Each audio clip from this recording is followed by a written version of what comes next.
வணக்கம். இன்றைக்கி நம்ம பன்னீர் பட்டர் மசாலா தான் பார்க்க போகிறோம். அதுக்கு ஒரு கடாய் வச்சுட்டு அதில் பட்டர் கொஞ்சம் போட்டு உருகுனதுக்கப்புறம் 2 பட்டை, 2 லவங்கம், ஒரே ஒரு ஏலக்காய் இது 3த்தையும் போட்டு நல்லா கொஞ்சம் அப்படியே ஃப்ரை பண்ணணும். ஃப்ரை பண்ணிகிட்டே இருக்கும்போது ஒரே ஒரு சின்ன துண்டு இஞ்சி போட்டுக்கோங்க.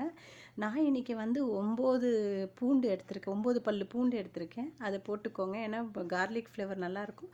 போட்டுட்டு இது கூட ஒரு பெரிய வெங்காயம் கட் பண்ணி வச்சுருக்கேன். அதையும் போட்டு நல்லா ஃப்ரை பண்ணிக்கோங்க. இது ஃப்ரை பண்ணி தனியாக எடுத்து வச்சுக்கோங்க.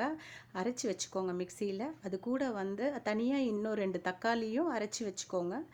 மறுபடியும் ஒரு பேன் வச்சுட்டு கடாய் வச்சுட்டு அதில் கொஞ்சம் பட்ரு போட்டுட்டு நல்லா உருகுனதுக்கப்புறம் இந்த வெங்காயம் விழுது அரைச்சி வச்சோம் இல்லையா, அதை எடுத்து கொட்டிடுங்க.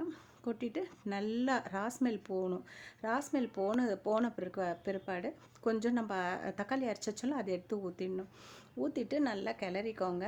கிளறிட்டிங்கன்னா அது கொஞ்சம் பச்சை வாடை போகும். இப்போ கொஞ்சம் மஞ்சள் பொடி போட்டுக்கோங்க. மஞ்சள் பொடி போட்டு காஷ்மீரி சில்லி தான் போடணும், குழம்பு மிளகாத்தூள் போட்டுறாதீங்க. காஷ்மீரி சில்லி போடுங்க. இன்னும் கொஞ்சம் போட்டுக்கோங்க. போட்டுட்டு நல்லா கொஞ்சம் ஒரு கிளறிட்டு திரும்பவும் கொஞ்சம் உப்பு போடுங்க. உப்பு போட்டுட்டு எனக்கு உப்பு பத்தலை, இன்னும் கொஞ்சம் உப்பு போட்டுக்கிட்டேன். உப்பு போட்டுட்டு நல்லா கிளறிட்டு கொஞ்சம் தண்ணி எடுத்து ஊற்றுங்க.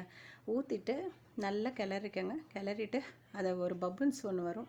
நல்லா கொதி வந்ததுக்கப்புறம் திரும்பவும் நம்ம என்ன பண்ணுறோம், பன்னீரை ஸ்கியூப்பாக கட் பண்ணி வச்சுருக்கோம் இல்லையா, அதை எடுத்து இது கூட ஆட் பண்ணிக்கோங்க. இந்த கொதிக்கிறதுல ஆட் பண்ணிவிட்டு திரும்ப நல்லா கிளறுனா திரும்ப ஒரு கொதி வரும். நல்லா கொதி வந்தப்புறம் கொஞ்சம் வாசனை போன பிற்பாடு கஸ்தூரி மேத்தி கொஞ்சம் க்ரஷ் பண்ணி போட்டு கொஞ்சோண்டு சர்க்கரை போடணும். சர்க்கரை போட்டு நல்லா கிளறுங்க. கிளறிட்டு அந்த ராஸ்மெல் ஒரு திக்கு பதம் வந்த உடனே நீங்கள் பன்னீர் பட்டர் மசாலா இறக்கி சர்வ் பண்ணிவிடுங்க.